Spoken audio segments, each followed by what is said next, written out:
반갑습니다.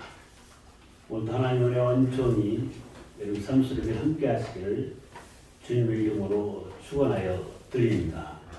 오늘도 이렇게 또 교회를 먼 날망정 화상예배를 통해서 함께 예배드리는 성도님들에도 하나님의 은총이 같이 하시기를 주님의 이름으로 축원하여 드립니다.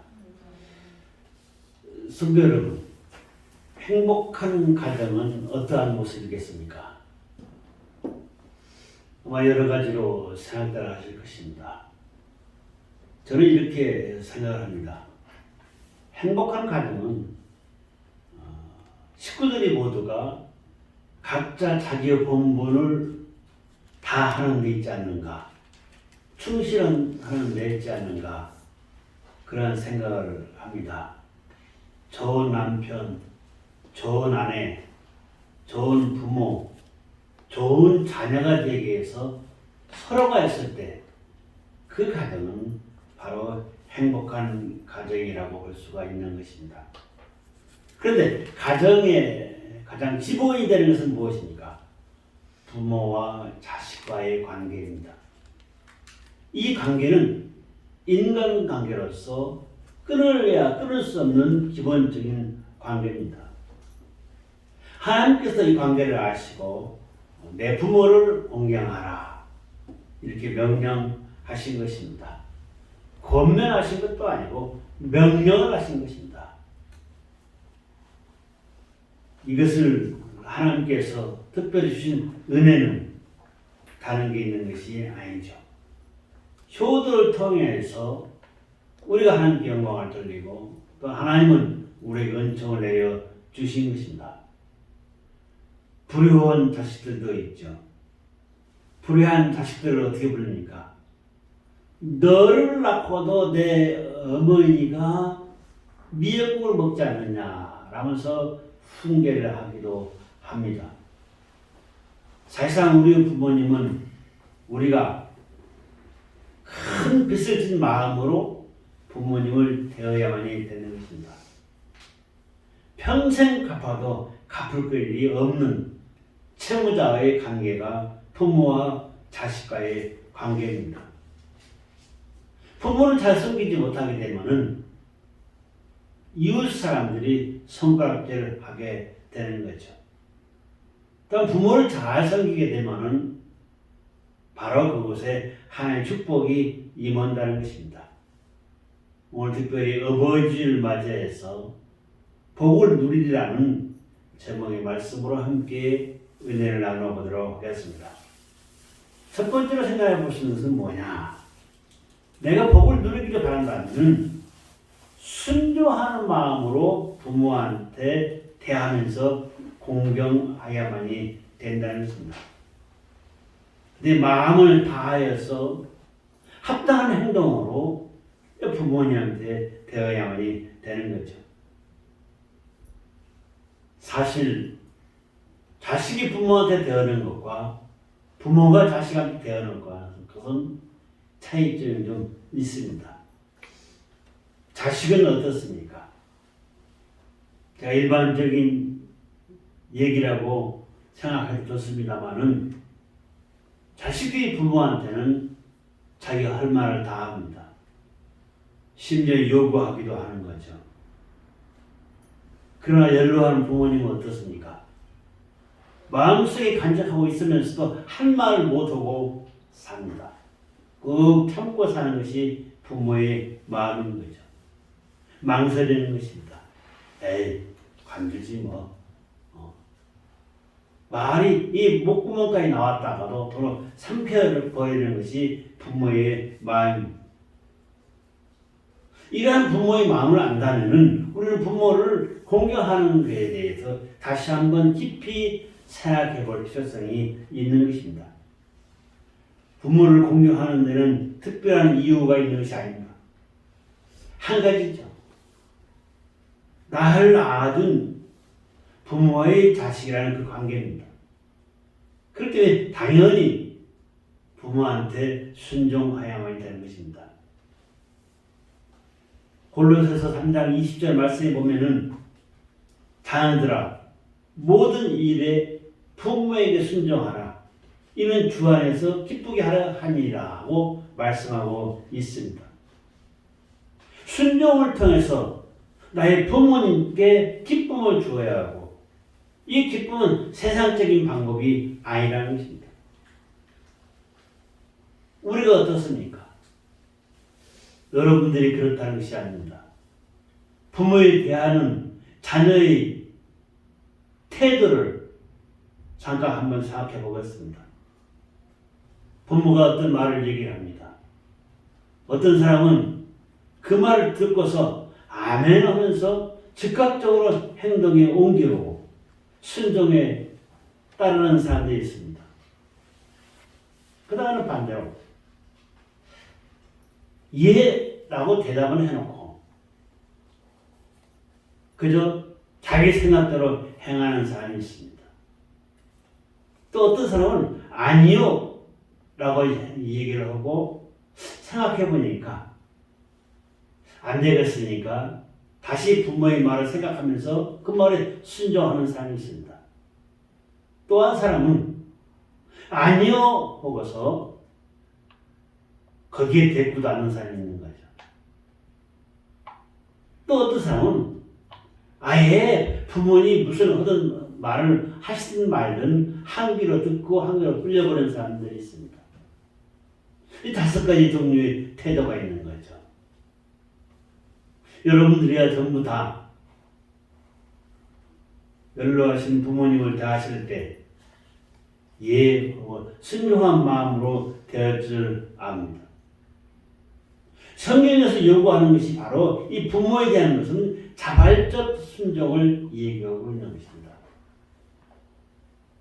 룻기서 1장에 보면은 나오미에 대한 얘기가 나옵니다. 여러분 나오미 잘 아실 것입니다. 그의 남편이 어느 날 죽었습니다. 얼마 안 가서 자식들도 다 죽었습니다. 홀로 남았습니다. 과부인 신세가 되어버리고 만 거죠. 2 며느리와 자기 3명이 다. 그런데 어떻습니까? 이때 나오미는 너희들 남편이 죽었으니까 너희들 고향으로 돌아가라. 그 얘기합니다. 며느리들한테. 그러면 네 하고 대답하고 나오미에게 입맞춤하고 고향으로 갑니다. 그런데 룻은 그대로 있는 거예요. 룻에게 얘기합니다. 너도 내 형님이 갔으니까 너도 내 고향으로 가라. 근데 룻은 안 갑니다. 안 가고 그 시어머니를 모십니다. 성경에도 분명히 과부를 잘 모시라고 했습니다. 자기 시어머니가 홀로 남으셨는데 자기마저 떠나버린다면 어떻게 살 것인가 생각하면서 자기는 남았던 것입니다. 훗날 룻은 어떻게 됩니까? 보아스와 결혼을 합니다. 그리고 그 가족의 혈통에서 그리스도까지 태어나게 되는 거죠. 하나님의 은혜가 충만케 된 것입니다. 하나님께서 우리에게 하시는 말씀을 우리가 순종한다면 부모에게 순종하라 했을 때 우리가 순종하게 되면은 나에게 형통한 삶의 축복을 허락하여 주신다는 것입니다. 형통한 복과 생명의 복을 같이 우리에게 허락하여 주신다는 것입니다. 에베소서 6장 2절 3절의 말씀에 보면은 내 아버지와 어머니를 공경하라. 이것은 약속 있는 첫 계명이니 이로써 내가 잘되고 땅에서 장수하리라 했습니다. 여기 첫 계명이라는 말을 우리가 생각해 볼 필요성이 있습니다. 이 세상에 많은 사람들이 살고 있죠. 하지만 10계명 중에서 5계명에 내 부모를 공경하라. 있다고 분명히 얘기해주고 있습니다. 그랬을 때 내 모든 것이 다 잘 된다는 거죠. 형제, 자식과도 부모를 또 공경하라고 하신 것입니다. 여러분, 출애굽 당시 상황을 한번 상상해 봅시다. 날씨가 너무 뜨거우니까 낮에는 구름기둥, 또 너무 추우니까 불기둥으로 이스라엘 백성들을 하나님께서 친히 인도했습니다. 애굽 땅에서 나왔을 때 남녀노소 할 것 없이 한꺼번에 나왔습니다. 세월이 흘러가면서 어떻게 됩니까? 장만치 40년 세월입니다. 그러다 보니까 많은 노인네들이 나오게 된 거죠. 이게 어느 정착지가 있어서 그대로 있으면 관계가 없는데 그게 아니라 계속 장막을 뜯고 또 옮겨서 치고 또 뜯고 옮겨서 치고 합니다. 부모는 어떻습니까? 나이가 한 살 한 살 들어갑니다. 나이가 많이 드시니까 결과적으로 짐이 된 것입니다. 또 아프기라도 합니다. 어떻게 합니까? 업어서라도 가야겠죠. 구루마에 싣고서라도 가야 합니다. 아마 젊은 사람들 입장에서 봤을 때 가장 큰 짐이라면 바로 노인네들 것입니다. 그런데 이 노인네들이 어떤 사람입니까? 그 사람들의 바로 부모가 된다는 것입니다. 짐으로 여길 수가 없는 것입니다. 하나님께서 이 관계를 잘 아시는 것입니다. 아마 타박도 했을 것입니다. 아이, 어머니, 아이, 아버지, 하면서. 이 사항을 잘 아시는 하나님께서 십계명에 5계명 속에 부모를 공경하라고 넣으신 것이 아닌가 그런 생각을 저는 합니다. 그렇기 때문에 하나님께서도 부모 공경에 대해서 엄청난 생각을 하시고 방법을 또 우리에게도 가르쳐주고 있는 것입니다. 부모한테 대하는 우리의 마음은 부모님이 짐이 아니라 우리를 낳아주신 부모님이라는 생각을 하면서 살아가야만이 된다는 것입니다. 그렇기 때문에 자식이 그 부모에게 잘해야지. 그렇지 못했을 때는 그 자식이 또 그 부모의 하는 행실을 그대로 보고 배운다는 것입니다. 저는 가끔 장사에게 노래가 하나 있습니다. 꾹꾹이 하는 노래. 여러분도 들어보셨습니까? 아마 들어보는 분들도 계셨을 것입니다. 가사를 제가 한번 읽어보겠습니다. 어느 날 봄날입니다. 어머니 꽃구경 가요. 재등이 엎여 꽃구경 가요. 세상에 온통 꽃핀 봄날. 어머니는 좋아라고 아들 등이 엎였네. 마을을 지나고 산길을 지나고 산자락을 시감아 숲길이 짙어지자 아이고 어머니나 어머니는 그만 말을 잃더니 꽃구경 봄구경 눈 감아 버리더니 한 움큼씩 한 움큼씩 솔잎을 따서 가는 길 뒤에다 뿌리며 가네. 어머니 지금 무엇이나요? 아, 솔잎을 뿌려서 뭘 하시냐는 것입니다. 아들아, 아들아, 내 아들아. 너 혼자 내려갈 길 걱정이구나. 길 잃어 헤맬까 내가 표시를 해두는 거다. 라는 장사에게 꽃병가요라는 노래가 있습니다. 옛날 고려장 시대가 있었죠. 잘 아실 것입니다. 나이가 드시고 연로하시면은 요즘으로 따진다면은 망명이 드는 거죠. 치매가 온 것입니다. 자기 마음대로 행동을 취하는 거죠. 그래서 산에 가서 땅을 파고 거기다 묻어서 구덩이를 파고 놓습니다. 음식 조금 넣고 내려옵니다. 어느 날 아버지가 아들을 데리고 어머니를 지게에 앉히시고 고려장 지내기에서 산으로 갑니다. 산으로 가는데 이 어머니는 상황을 눈치를 챘습니다. 군데군데 가면서 나무를 꺾습니다. 장사에게 꽃구경 가요 라는 식으로 아들이 내려갈 때 그 표시를 보고 내려가라는 거죠. 고려장을 지냈습니다.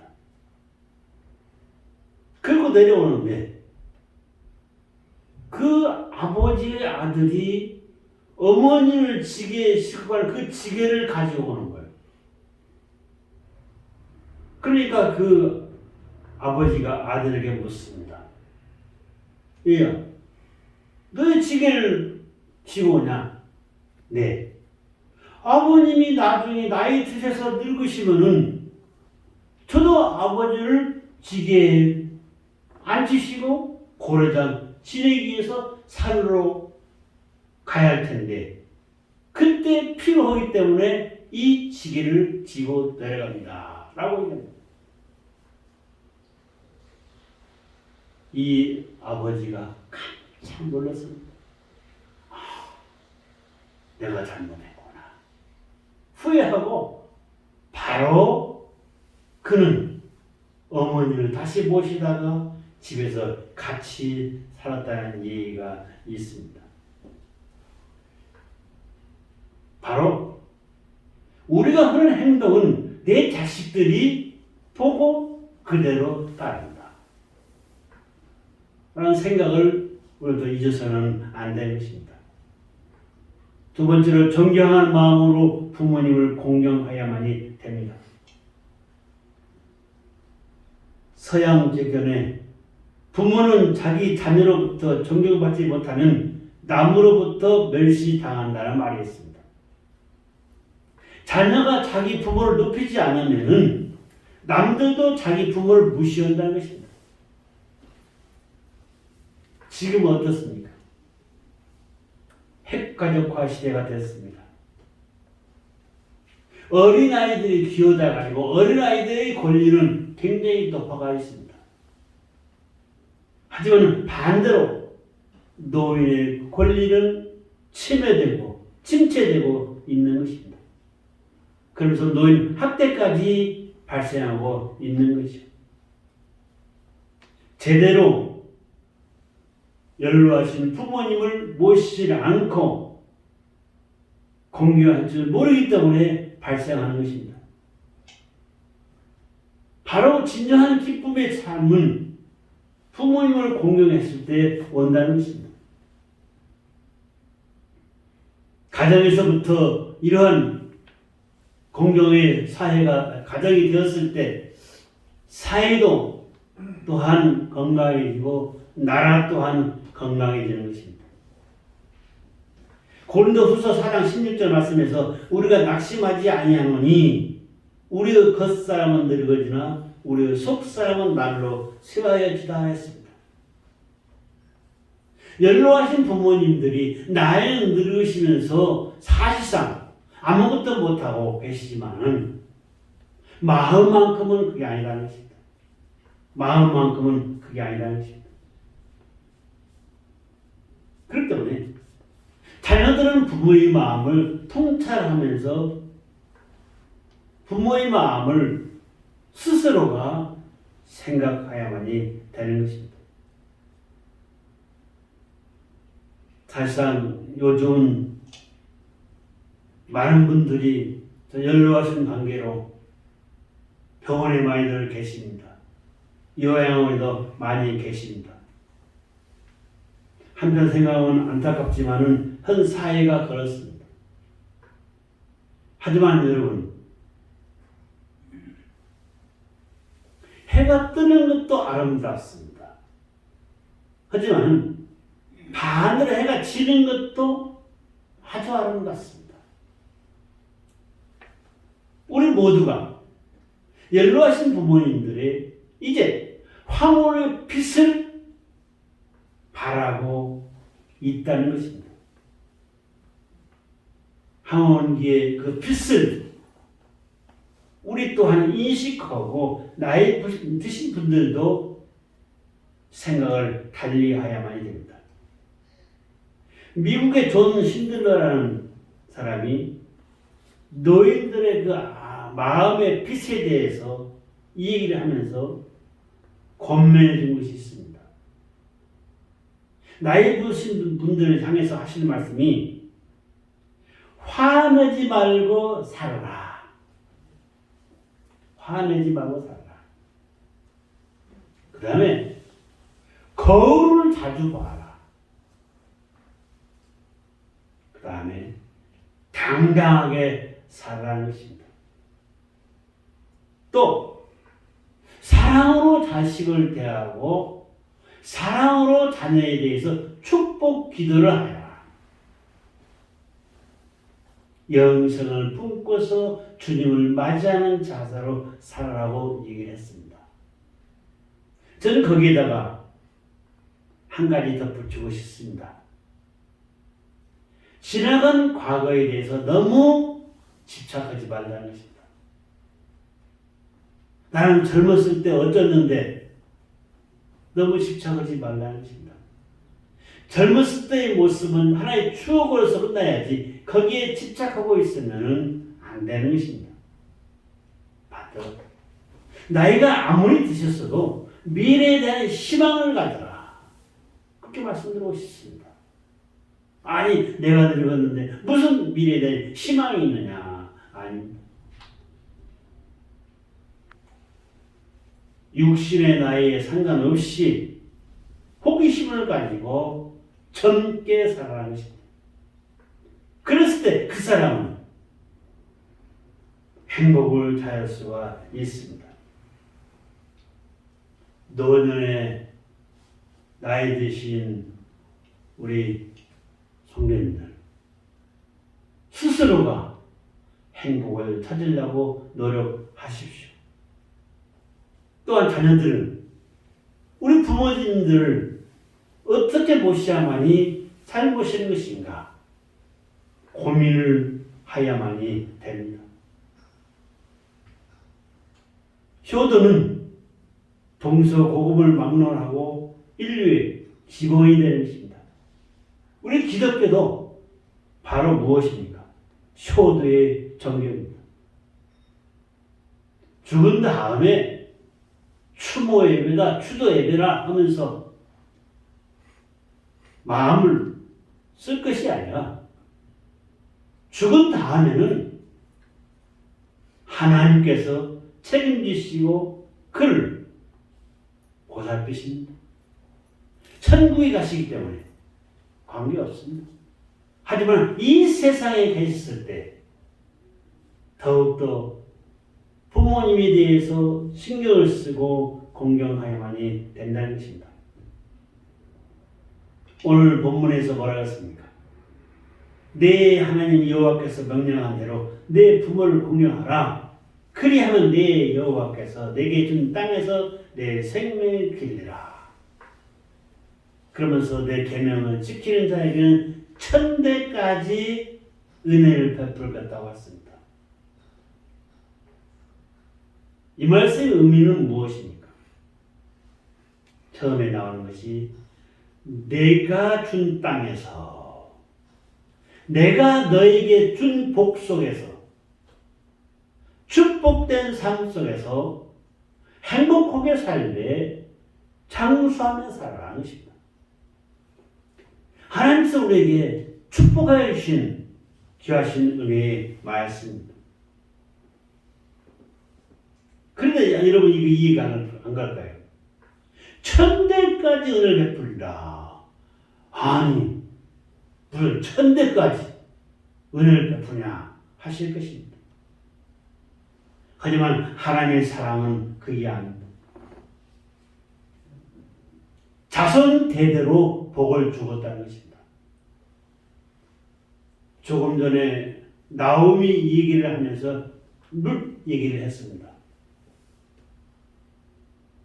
마태복음 1장에 보게 되면 1절부터 계보가 쭉 나옵니다. 아브라함이 누굴 낳고 쭉 나오다가 룻에 대해서도 나옵니다. 여자의 이름이 당당하게 계보성에 올라갑니다. 호적에 올라갑니다. 그런데 이 룻의 계보성에서 또 누가 나옵니까? 다윗이 나오고 솔로몬이 나오고 나중에 마리아를 통해서 예수 그리스도까지 탄생하게 되는 것입니다. 대대손손 룻에게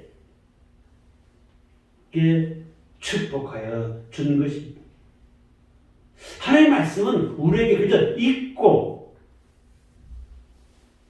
읽고서 그것을 알고 있으라고 하시는 것이 아닙니다. 이러한 사실이 있으니까 이걸 확실히 믿고 그대로 믿음으로 행하라고 얘기해 주고 있는 것입니다.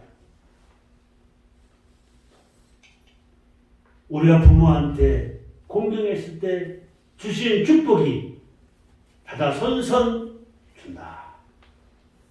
그런데 우리 연로하신 부모님들께서는 내 자녀들에게 예수를 믿도록 신앙심을 심어주어야만 되는 것입니다. 여러분, 예수 믿는 사람과 예수 믿지 않는 사람은 분명히 다릅니다. 예수 믿는 자식과 예수 믿지 아니한 자식은 분명히 다릅니다. 아마 여러분 느꼈을 것입니다. 여러분 자녀에게 해야 할 일은 바로 예수를 믿도록 그들을 인도하는 것입니다. 창세기 9장 21절에서 27절에 보면은 노아의 얘기가 나옵니다. 노아에게 세 아들이 있었습니다. 셈과 함과 야벳이 있습니다. 어느 날 노아가 포도주를 마시고 취했습니다. 벌거 벗은 채 누워서 자고 있습니다. 이때 함이 아버지의 모습을 봅니다. 벌거 벗고 취해서 잠들어 있는 아버지의 모습을 보고서 형과 동생에게 얘기합니다. 형님, 아우야, 지금 아버지가 술에 취해서 벌거벗고 화채를 그대로 드러내놓고 잠자고 있다 고 합니다. 그러니까 어떻게 했습니까? 형과 동생은 뒷걸음질로 쳐서 가서 옷으로 그 하체를 가려줍니다. 부끄러운 것을 덮어준 거죠. 나중에 어떻게 됐습니까? 하나님께서 축복해 주시되 함에게는 축복해 주지 않았습니다. 셈과 야벳에게 축복해 주었습니다. 풍요로운 삶을 허락했습니다. 하지만 함은 그들의 종이 되는 종의 신세가 되고 마는 것입니다. 가정에서도 마찬가지입니다. 허물을 덮어줄 줄 아는 우리가 되어야만 됩니다. 자식은 자식으로서 부모의 허물을 덮어주고 부모는 부모로서 자식의 허물을 덮어주는 그런 가정이 진정한 행복한 가정입니다. 이 얘기 하나 더 하겠습니다. 맞벌이하는 부부가 있었습니다. 이 부부가 아침에 일찍 나갑니다.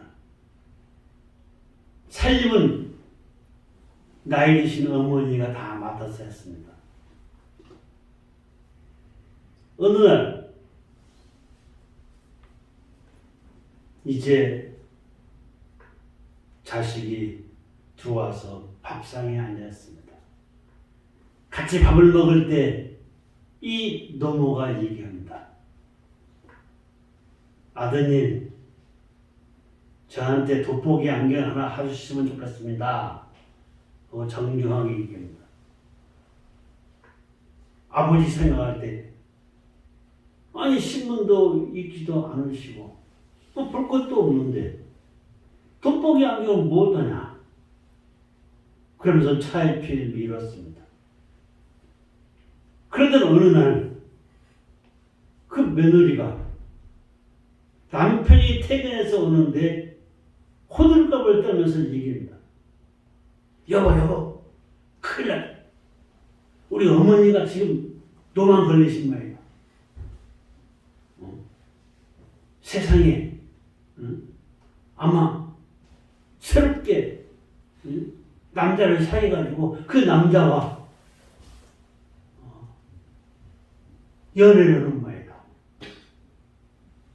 이럴 수 있는 거냐고. 이건 안 된다고 얘기합니다. 그걸 옆에서 그 어머니 소리를 다 들었습니다. 그때 이 얘기합니다. 얘들아, 사실은 이렇다. 내가 어느 날 밥을 해가지고 손주한테 줬는데 손주가 밥을 먹다가 할머니 밥 속에 머리카락이 들어있잖아요. 화를 버럭 내더라는 것입니다. 그래서 내가 잘못했다. 다시 밥을 해라 기마. 이 손주는 너발 대발하면서 밥머리를 사고 그냥 나가버리다는 것입니다.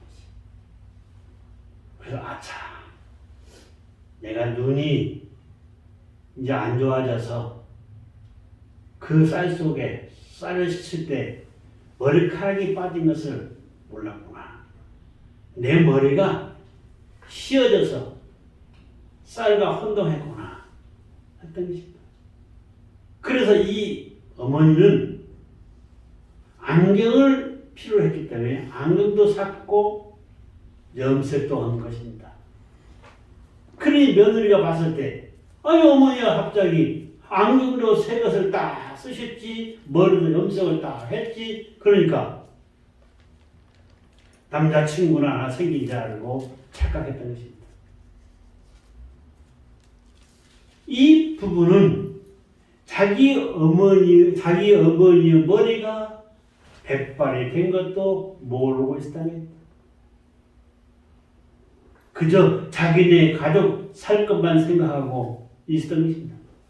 안타까운 거죠.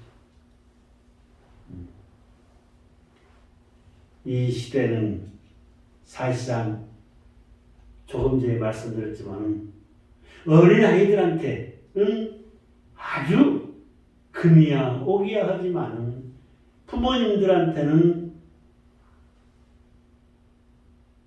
한전으로 생각하고 있다는 것입니다. 물론 정부에서 나이 드신 분들을 위해서 복지 정책도 펼치고 또 나은 것을 살기 위해서 노력도 해야겠지만은 가정은 가정대로 연로하신 부모님들을 위해서 고민을 해야만 된다는 것입니다. 고민을 해야만 된다는 것입니다. 세 번째로 기쁘게 해드림으로써 부모를 공경해야만 됩니다. 모세가 얘기합니다. 노년에 자신의 각오를 해고하면서 우리의 연수는 70이요 강건함은 80이라도 연수의 자랑은 수고와 슬픔뿐이다. 신속히 가니 우리가 날아가니라 했습니다.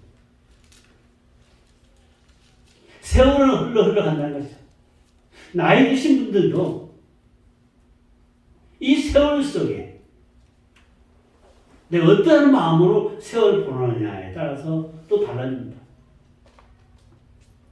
두 가지 생각할 수 있습니다. 한 사람은 은퇴하신 후에 시간이 많구나. 나한테 여가 시간이 왔구나. 쉬는 시간이 왔구나. 이 남는 시간을 어떻게 즐길까? 여가를 선용할까? 라고 생각하시는 분이 있습니다. 또 어떤 분은 이건 더 멀어진 인생의 시간이니까 다시 무엇을 해서 제2의 인생을 시작해야겠다 하면서 또 머릿속에 소망을 가지고 앞날을 궁리하는 사람이 있습니다. 이것은 내가 나이 먹었다고 부모라고 그저 가만히 주저앉아 있어서도 안 된다는 것입니다. 나의 삶을 아름답게 내가 꾸려나가야 할 책임이 있습니다. 결론으로 말씀을 드리겠습니다. 부모가 자식에 대할 태도, 본인 자신 스스로가 가져야 할 태도에 말씀드렸습니다. 이번은 반대로 자식이 부모한테 어떻게 해야 할 것인가 잠시 말씀드리면서 말씀 마칠까 합니다. 가능한 한 자식은 부모님과 밝은 표정으로 많은 대화를 나누십시오. 또한 부모님이 취미생활을 할 수 있도록 권면해 주십시오. 기회가 되면은 여행도 갈 수 있도록 마련하여 주십시오. 그리고 부모님의 마음을 이해하려고 노력하십시오. 또한 부모님이 몸이 좀 이상하다면 바로 병원으로 모시고 가야만이 됩니다. 적은 돈일망정 용돈을 또한 드리십시오. 또한 예수 믿지 않고 계신다면 천국을 의 삶을 안내하십시오. 효가 살아야 가정이 살고 사회가 살고 나라가 삽니다. 병든 사회가 건강하게 되는 것입니다. 건강한 사회를 이룰 수가 있다는 것입니다. 나의 자그마한 효, 그 하나로 세상이 바뀐다는 것입니다.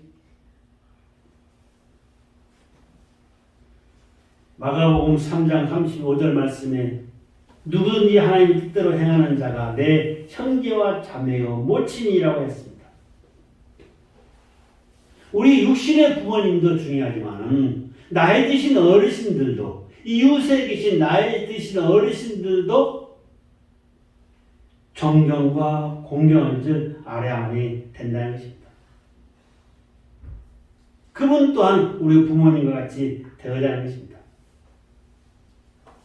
성도 여러분, 아빠, 엄마라고 부르던 나의 부모님은 이제 나이가 드셨습니다. 하지만 그 부모님이 슬플 때나 괴로울 때나 힘들 때나 여러분들을 기르셨습니다. 부모님, 부모라는 그 이름 하나만이라도 우리는 감사하는 마음으로 존경해야만이 된다는 것입니다. 하나님은 우리를 사랑하십니다. 우리가 예수를 왜 믿습니까?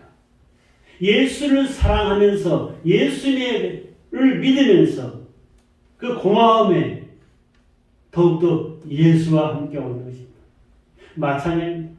내가 부모님을 믿으면서 부모님을 사랑하면서 부모님과 함께 살아가야만이 된다는 것입니다.